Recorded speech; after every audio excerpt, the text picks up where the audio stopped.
విదురాశ్వత క్షేత్రంలో కొలువైయున్న ఆ చెట్టు ప్రాముఖ్యత ఏంటో తెలుసుకుందాం. విదురాశ్వత ఆలయంలో అశ్వత్థనారాయణ స్వామి వారు భక్తులకి దర్శనమిస్తారు. ఈ ఆలయ స్థలంలోనే అశ్వత్థ వృక్షం ఉంటుంది.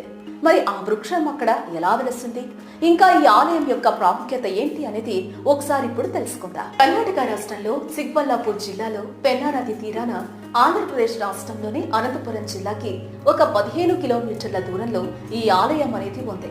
అయితే ద్వాపర యుగంలో విదురుడు తీర్థయాత్రలు చేస్తూ పెన్నా నది తీరాన ఉన్న ఈ ప్రాంతానికి వచ్చి ఇచ్చట గల మైత్రేయ మహర్షిని గురువుగా భావించి ఉండగా, కొన్ని రోజుల తర్వాత వీరిద్దరూ శ్రీ మహావిష్ణువు కోసం పెన్నా నదిలో తీవ్ర తపస్సు చేస్తుండగా ఒక అశ్వత్థ వృక్షం యొక్క ఒక కొమ్మ నదిలో తేలుతూ వీరి దగ్గరకొచ్చింది.